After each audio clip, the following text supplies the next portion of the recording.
नमस्कार, स्वागत है आप सभी लोगों का। यह है साल का 278वां दिन और आप देखना शुरू कर चुके हैं जी दिल्ली एनसीआर हरियाणा पर रेडियो वाला दिल्ली वाला रेडियो टीवी। मैं पूजा खंडूरी आपके साथ और मैं हूं आपके साथ प्रिया शर्मा। हम एक बार फिर से हाजिर हैं हमारे खास कार्यक्रम दिल्ली वाले रेडियो टीवी के साथ। हमारे इस कार्यक्रम में आपको खबर मिलेगी रेडियो और टीवी की गजब कॉम्बिनेशन में, अनोखे लहजे और एक अलग अंदाज में।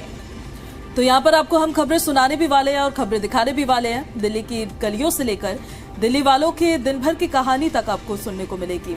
खबर होगी आपके मतलब की, तो कान खोल लीजिए, दिल लगा लीजिए और जुड़ जाइए हमारे साथ, क्योंकि आप देख रहे हैं दिल्ली वाला रेडियो टीवी।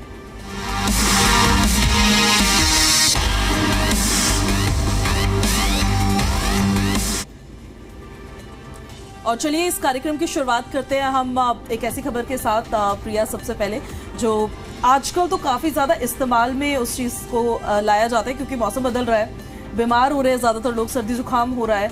ऐसे में दिल्ली सरकार का जो स्वास्थ्य विभाग है और स्वास्थ्य मंत्रालय है वो पूरी तरह से अलर्ट है और उन्होंने एक फैसला किया है।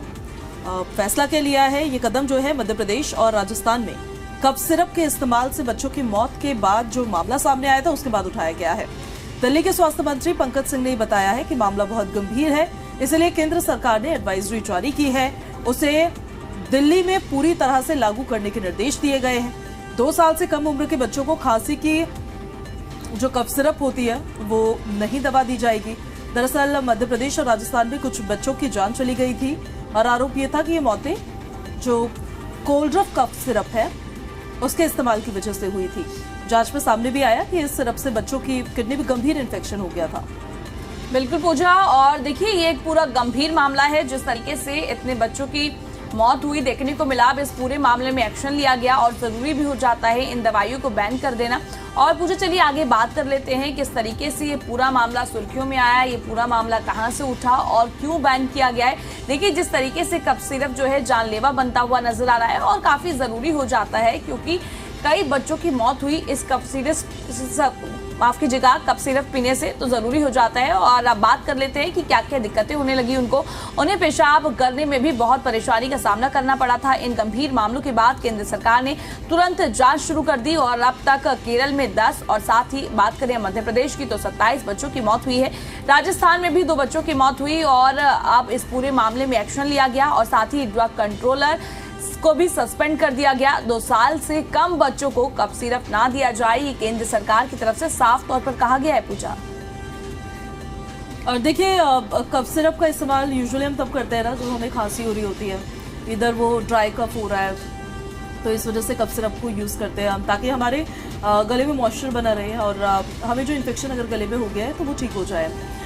ऐसे में अगर कफ सिरप बाकी ज़्यादा जो उसका साइड इफेक्ट्स ऐसे दिखाएगी जिसकी वजह से इतनी गंभीर स्थिति हो जाएगी, तो बहुत ज़रूरी हो जाता है कि ये इतना चिंताजनक विषय बन जाता है कि इस पर जल्द से जल्द एक्शन लिया जाए, जो कहीं ना कहीं लिया भी गया है। और दिल्ली में कुछ कफ सिरप्स ऐसी हैं जिनको बैन कर दिया गया है, उसको लेकर हम इंफॉर्मेशन लगातार आप तक पहुंचा ही रहे हैं और आपको ये भी बता देते हैं। देखिए मैंने एक चीज़ नोटिस की है, जब आपको सर्दी जुकाम होता है यूजुअली, तो कुछ लोग ऐसे कहते हैं कि आपको मेडिसिन नहीं खानी चाहिए, क्योंकि let it take its time, कि वो अपना टाइम लेता फिर सर्दी जुकाम अपने आप ठीक हो जाता है। उसमें कुछ चीज़ें ऐसी होती है, जैसे आप गार्गल कर सकते हैं नमक पानी का जो होता है, और स्टीम ले सकते हैं, उससे आपकी हेल्थ को काफी फायदा रहता है। पर बात जैसे कि हम छोटे बच्चों की कर रहे हैं, 2 साल से कम उम्र के बच्चों की, बिल्कुल वो कैसे क्या करेंगे? उनको तो एक होता है ना कि सिरप पिला दो, कि ना वो ढंग से बोल पाते हैं ना चल पाते हैं। ऐसा होता है कि हाँ भाई सिरप पिला दो, कि छोटे बच्चों को कैसे आप स्टीम दिलवाओ। हालांकि अब तो जैसे जैसे टेक्नोलॉजी बढ़ रही है कि स्टीम भी दिलवा सकते हैं, पर यही बात हो जाती है ना, जिस तरीके से इतने गंभीर मामला ये पूरा सामने आया है, कितने बच्चों की मौत हो गई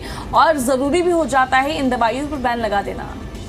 बिल्कुल, और इसी वजह से स्वास्थ्य विभाग की तरफ से ये एक्शन लिया गया है और इन कफ सिरप्स को उससे जुड़ी थोड़ी और इन्फॉर्मेशन थोड़ी देर में हम आपको और देंगे, कौन कौन सी वो सिरप्स है जिनको बैन किया गया है। लेकिन देखिए केंद्र सरकार की तरफ से जो निर्देश दिया गया है, जो स्वास्थ्य विभाग है उनकी तरफ से जो निर्देश दिया गया है, वो साफ तौर पर ये है कि जो 2 साल से उम्र के बच्चे हैं, कम उम्र के बच्चे हैं, उनको आप कोई भी मेडिसिन दे रहे हैं वो प्रिस्क्राइब मेडिसिन ही होनी चाहिए, वो भी जो डॉक्टर्स हैं उनकी निगरानी में आपको उन्हें देना चाहिए। 5 साल से जो कम उम्र के बच्चे हैं, जिन कफ सिरप्स को अभी बैन किया गया है वो तो बिल्कुल ही देने से मना कर दिया गया है, लेकिन क्योंकि बच्चों को देनी पड़ती है सिरप्स भी और दवाइयाँ भी, तो ऐसे में आप डॉक्टर अगर आपको प्रिस्क्रिप्शन दे रहा है, डॉक्टर अगर आपको बोल रहा है कि आप ये सिरप पिलाइए अपनी मर्जी से, कुछ लोग ऐसे होते हैं क्योंकि ये छोटी छोटी बीमारियाँ होती है, सर्दी जुकाम की जो बीमारी होती है, अपने घर में खुद ही डॉक्टर बन जाते हैं, तो इसलिए खुद का डॉक्टर खुद नहीं बनना है और जो डॉक्टर बोल रहा है वो करना है। बिल्कुल पूजा, आपने सही कहा। जिस तरीके से मेरी सहयोगी ने बताया, बहुत सारे घरों में ऐसा होता है, हालांकि हमारे घरों में भी होता है, छोटे छोटे बच्चे होते हैं, घरों में सिरप रखा होता है कि हाँ भाई चलो खांसी जुकाम हो गया। हम भी खुद भी अक्सर ऐसा ही करते हैं कि भाई सर्दी जुकाम हो गया, दवाई ली थी वो रखिए कि ले लेते हैं, क्योंकि मौसम बदलता है तो सभी को खांसी जुकाम। अब जिस तरीके से भी मौसम बदला है, एकदम से बारिश हो रही है, कभी धूप हो रही है, तो हर कोई बीमार पड़ रहा है, खांसी जुकाम की दवाइयां ले रहे हैं और बिना हम डॉक्टर से डिस्कस करे ही दवाई को ले लेते हैं, जिससे क्या सीधे तौर पर जो हानि है वो हमारे शरीर को पहुंचती है। पर ये पूजा पूरा मामला जिस तरीके से हम बात कर रहे हैं बच्चों को लेकर काफी गंभीर हो जाता है। इतने बच्चों की मौत हो जाना और जिस तरीके से अब एक्शन लिया गया है ये भी बहुत जरूरी हो जाता है। दिल्ली में साफ तौर पर कहा गया है और केंद्र सरकार की तरफ से साफ तौर पर निर्णय भी लिया गया है और एडवाइजरी जारी की गई है कि कोई भी 2 साल से कम उम्र के बच्चों को इस तरीके के सिरप ना दिए जाए। आपका क्या मानना है, किस तरीके से इसको पूरा बैन लगा देना चाहिए? और मैंने सुना है कि इस पूरे मामले में FIR भी दर्ज कर दी गई है और ये जरूरी भी हो जाता है। बिल्कुल, FIR तो दर्ज हुई है, एक्शन होना बहुत जरूरी है और बैन दरअसल कुछ सिरप्स को कर भी दिया गया है। आज हम सुबह अपने दर्शकों को जानकारी भी दे रहे थे इससे जुड़ी हुई कि कौन से सिरप जो है उससे बैन कर दिया गया है और उसको लेकर एडवाइजरी क्या जारी की गई है। लेकिन ये जो खबर हम आपको बता रहे हैं ना, इस खबर में आपके मतलब की चीज क्या है, आप उसे समझने की कोशिश करिए। सर्दी जुकाम से अमूमन इस मौसम में हर कोई पीड़ित है ही, तो ऐसे में कफ सिरप का अगर आप इस्तेमाल कर रहे हैं, और ये सर्दी जुकाम में हम कोल्ड की बात नहीं कर रहे हैं, मतलब आपको जुकाम हो रहा है वो अलग चीज़ है, आपको फीवर हो रहा है वो एक अलग चीज़ है, लेकिन अगर आपको खांसी हो रही है, कफ बोलते हैं जिसको, और उसके लिए अगर आप कोई सिरप ले रहे हैं तो ये बैन सिरप पर लगाया गया है। ये अगर इससे कंफ्यूज हो जाए लोग कि कई जैसे जो कोल्ड की दवाइयाँ होती है जुकाम की या फीवर के लिए PCM वगैरह लेते हैं, कहीं उन्हें तो नहीं बैन किया जा रहा है, नहीं उनको नहीं किया जा रहा है, लेकिन अगर आपको खांसी होती है उसमें जिस सिरप का आप इस्तेमाल करते हैं अपने बच्चों के लिए, खुद के लिए, उन सिरप को लेकर ये इन्फॉर्मेशन है। और फार्मास्यूटिकल सेक्टर जो होता है प्रिया, बहुत ज़रूरी होता है कि ये तो अब एक्शन लिया जा रहा है, लेकिन कोई भी इंसान दवाई तब खाता है जब ऑलरेडी वो परेशान है किसी चीज़ से, वो पीड़ित है, और अगर वो परेशानी में भी और परेशान हो रहा है तो ये बहुत ज़्यादा ख़राब सिचुएशन हो जाती है उस इंसान के लिए, जिससे समझ नहीं आ पाता है कि वो पहले जिस बीमारी से डील कर रहा था उससे डील करे या उसको जो नई बीमारी हो गई है वो उससे डील करे। तो इस वजह से एक्शन लेना बहुत ज़रूरी है और इस चीज़ को गंभीरता से लेना बहुत ज़रूरी है कि फार्मास्यूटिकल्स के सेक्टर में जो भी दवाइयाँ आती है वो प्रॉपरली टेस्टेड हो और उसकी वजह से कोई भी नुकसान किसी भी व्यक्ति को ना हो। बिल्कुल पूजा, आपने सही कहा और हम अपने दर्शकों से भी अपील करेंगे केंद्र सरकार की तरफ से जिस तरीके से साफ तौर पर कहा गया है कि 2 साल से कम बच्चों को आप ये सिरप ना दें, तो हम भी आपसे अपील करते हैं कि आप अपने बच्चों को बिल्कुल भी सिरप ना दें, क्योंकि बहुत सारे पेरेंट्स ऐसे होते हैं जिनको नहीं पता होता कि कौन सा सिरप देना चाहिए या नहीं देना चाहिए, क्योंकि घर में सिरप रखा होता है हम दे देते हैं। और जिस तरीके से भी पूरा मामला सामने आया है, कई बच्चों की मौत हो गई है, काफी गंभीर मामला है। जैसे कि अभी थोड़ी देर पहले मेरे सहयोगी ने जिक्र किया था कि जब भी खांसी जुकाम होता है, हमारे घर में जो बड़े होते हैं वो कहते हैं कि भाई 3 से 4 दिन रुको, कोल्ड अपना आप ठीक हो जाएगा, अगर आप दवाई लोगे तो वो कहते हैं कि जम जाता है, उसके बाद वो दोबारा से उभर कर आता है। तो दवाइयाँ जो है जितनी स्टार्टिंग फेज में अवॉइड करना चाहिए, पर हाँ जब आपकी ज़्यादा तबीयत खराब है तो ज़रूर आप डॉक्टर को दिखाएं और दवाई लें।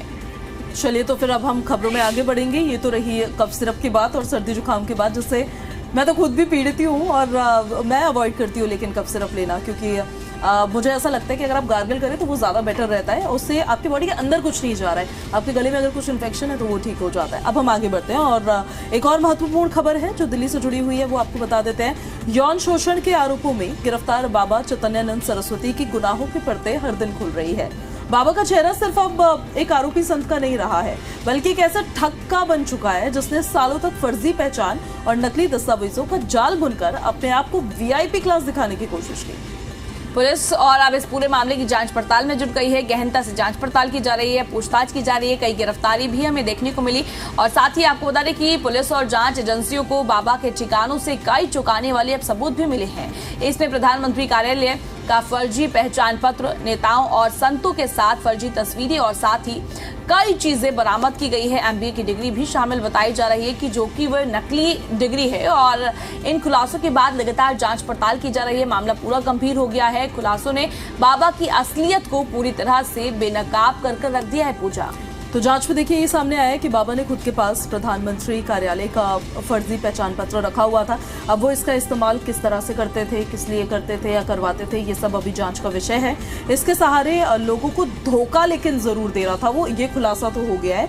और खुद को ऊंचे पद पर दिखाने का प्रयास करता था। बाबा अपने विजिटिंग कार्ड्स में खुद को शिकागो यूनिवर्सिटी से पढ़ा हुआ बताया करता था, लेकिन यूनिवर्सिटी ने यह साफ किया है कि उन्होंने बाबा को कभी कोई डिग्री दी ही नहीं है, ये भी फर्जी। इसके साथ ही उसका एमबीए सर्टिफिकेट भी नकली साबित हुआ है। बाबा के ठिकाने से बरामद फोटो में कई नेताओं और संतों के साथ वो खड़ा नजर आया है। और साथ ही आपको बता देते हैं जिस तरीके से फिर ये तस्वीरें सामने आई, इस पूरे मामले में जांच पड़ताल की गई। फिर जांच में पता चला कि ये तस्वीरें फोटोशॉप से तैयार की गई हैं, ये कोई असली फोटो नहीं है। इन्हें बाबा ने अपनी वीआईपी पहचान बनाने के लिए इस्तेमाल किया था। देखिए पूजा, जिस तरीके से पूरे मामले का खुलासा हुआ है, एक एक करके पूरे मामले में परतें खुलती हुई नजर आ रही है और हर एक दिन एक नया खुलासा हो रहा है, एक नया ट्विस्ट इस पूरे मामले में सामने आ रहा है। कई गिरफ्तारियां भी हमें देखने को मिली इस पूरे मामले में। जिस तरीके से चैतन्यानंद ने अपने आप को जो दर्शकों के सामने रखा, क्योंकि एक अच्छी खासी इनकी फैन फॉलोइंग रही, और जिस तरीके से लड़कियों को परेशान किया गया, कई चैट्स भी सामने आई और लड़कियों की तरफ से भी आरोप लगाए गए। उसके बाद ही इस पूरे मामले में कार्रवाई तेज की गई और हर एक दिन एक नया खुलासा हो रहा है। बिल्कुल, चैतन्यानंद के वीआईपी फ्रॉडगिरी का तो खुलासा हुआ है। आरोपी बाबा के पास से पीएमओ का फर्जी पहचान पत्र मिला है। कई नेताओं और बाबाओं के साथ उसकी तस्वीर मिली है। शिकागो यूनिवर्सिटी की जो डिग्री थी वो भी फर्जी पाई गई है। और ये एक बड़ा विषय इसलिए हो जाता है क्योंकि एक मैनेजमेंट इंस्टीट्यूट चलाता था और उसका ओनर था।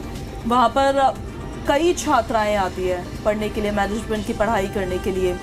ऐसे में आप देखिए ना, जो मार्गदर्शक है वही अगर फ्रॉड में शामिल रहेगा, क्योंकि ये आरोप तो अलग अलग तरह के लगे हैं। हालांकि अब वो जब साबित होंगे तो उसके बाद इसे आरोपी या अपराधी बताया जा सकता है, लेकिन फिलहाल ये आरोपी है। और आरोप इस पर छात्रों ने भी लगाए, कुछ आरोप इस पर फ्रॉड को लेकर भी लगे हैं, पैसे की हेरफेर, और कई देशों में इसकी प्रॉपर्टीज मिली है जो कहीं ना कहीं कई सवालों को खड़ा करता है। दूसरी तरफ मुझे ऐसा लगता है कि इसने अपने आप को वीआईपी दिखाने के लिए एक इमेजिनरी वर्ल्ड को क्रिएट किया।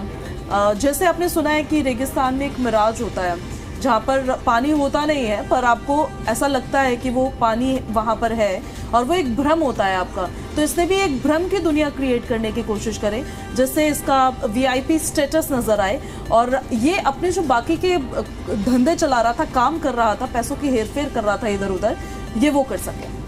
देखो पूजा, सवाल यहाँ पर ये खड़ा हो जाता है कि जो लोग हैं, हम उन्हें भक्त कहें अंधभक्त कहें, क्योंकि लोगों की तो गलती नहीं है, जो दिखता है वही बिकता है कहा जाता है। उसने ऐसा दिखाया तो लोगों को भरोसा भी हुआ और इस तरीके से उसकी तरफ से पूरा फर्जीवाड़ा किया गया।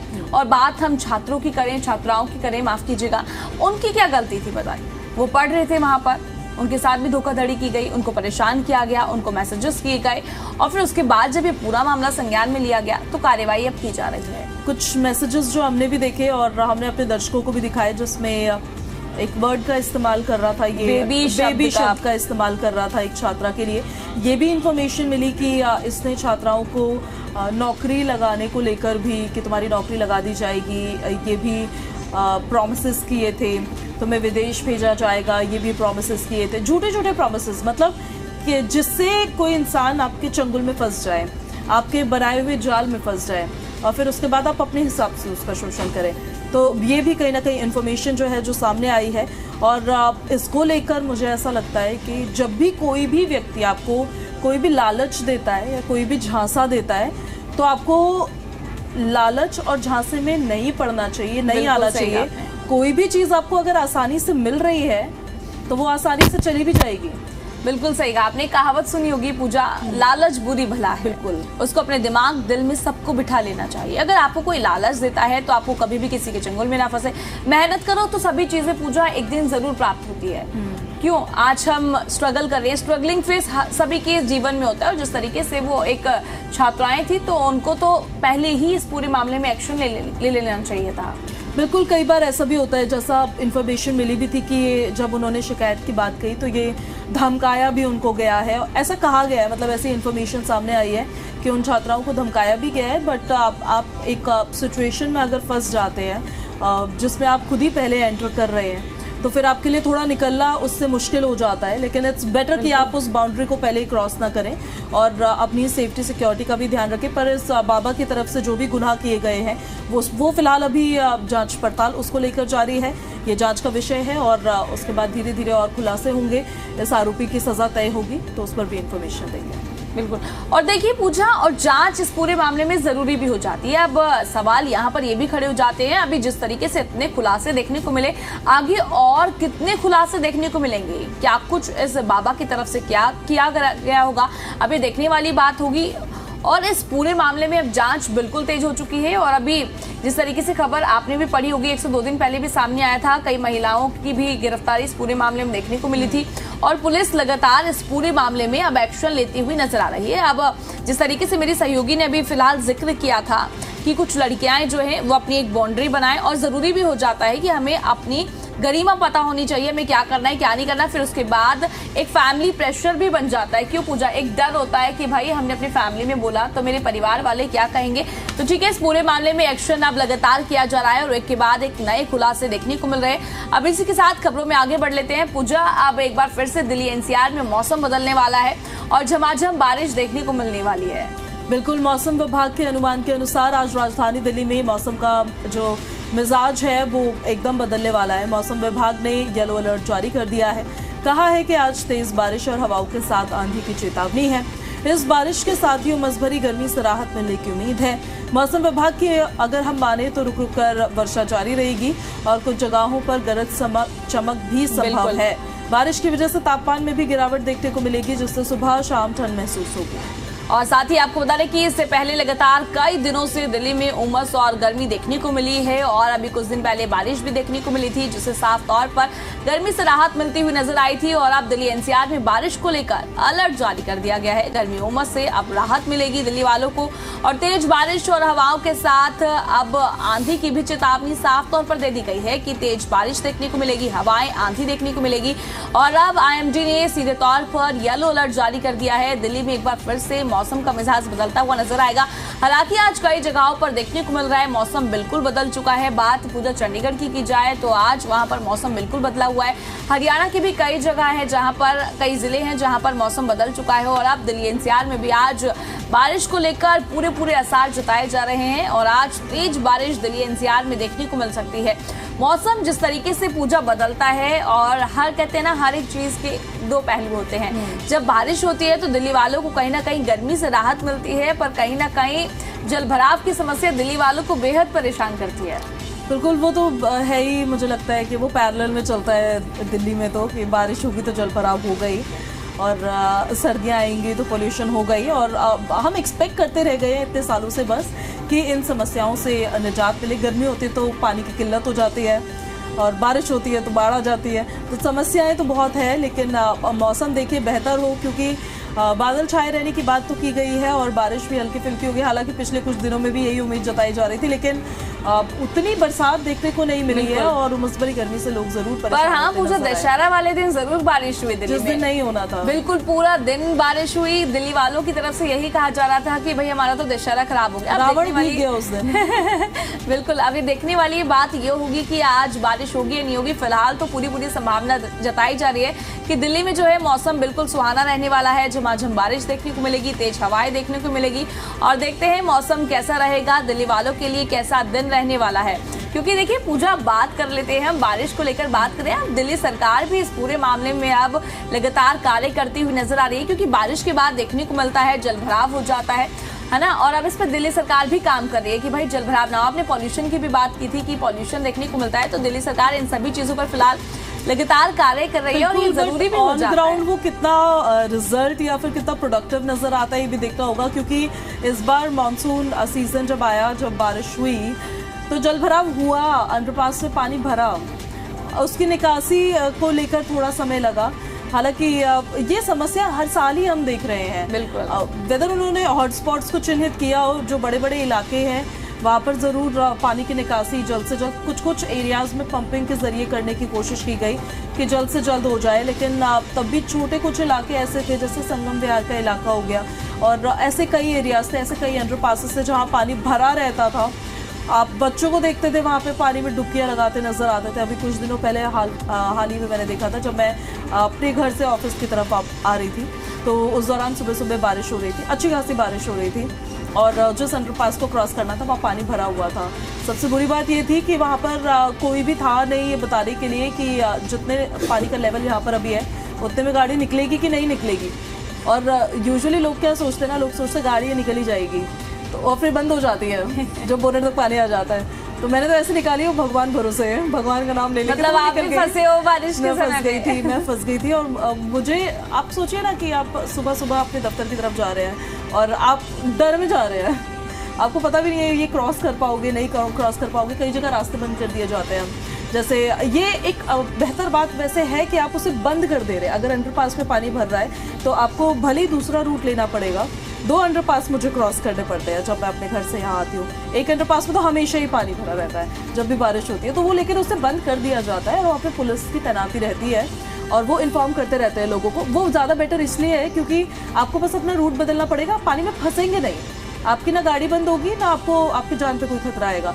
लेकिन एक अंडरपास ऐसा था तुगलकाबाद वाला, वो खुला ही था और वहाँ से सभी निकल रहे थे, तो फिर निकलते निकलते हम भी निकल गए। लेकिन समस्या तो थी, अगर बंद हो जाती तो फिर क्या करते। तो ये एक बहुत बड़ा इशू है और ये जड़ से ख़त्म करने के लिए इसको समय भी लगेगा क्योंकि ड्रेनेज सिस्टम हमारे जो दिल्ली में है वो ब्रिटिश कालीन ड्रेनेज सिस्टम है जो बहुत पुराना है। इसीलिए हर बार जो ठीकरा होता है वो ड्रेनेज सिस्टम पर फोड़ दिया जाता है कि कोलैप्स हो गया, उस ठीक कौन करेगा। बिल्कुल सही कहा पूजा आपने। और देखिए पूजा, जिस तरीके से बारिश होती है, दिल्ली तो कहते हैं ना कि पानी पानी हो जाती है भाई, कि चारों तरफ पानी पानी नजर आ रहा है। घर से हम थोड़ा सा निकलते हैं कि भाई घुटनों घुटनों तक पानी देखने को मिलता है। फिर यही एक उम्मीद होती है कि भाई कब इस पानी से हमें राहत मिलेगी।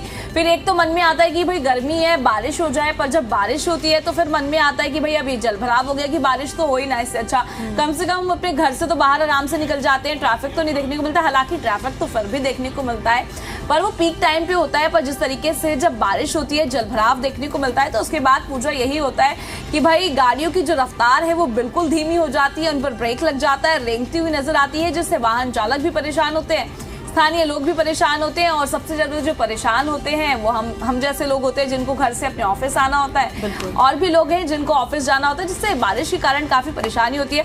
पूजा, ये बात तो हमने जाम को लेकर कर ली, बारिश को लेकर कर ली, जिस तरीके से अब दिल्ली में आज पूरे अनुमान जताए जा रहे हैं कि बारिश देखने को मिलेगी। अब पूजा बात ये कर लेते हैं कि दिल्ली में पेट्रोल और सीएनजी के दाम कितने हैं, अपने दर्शकों को बता देते हैं।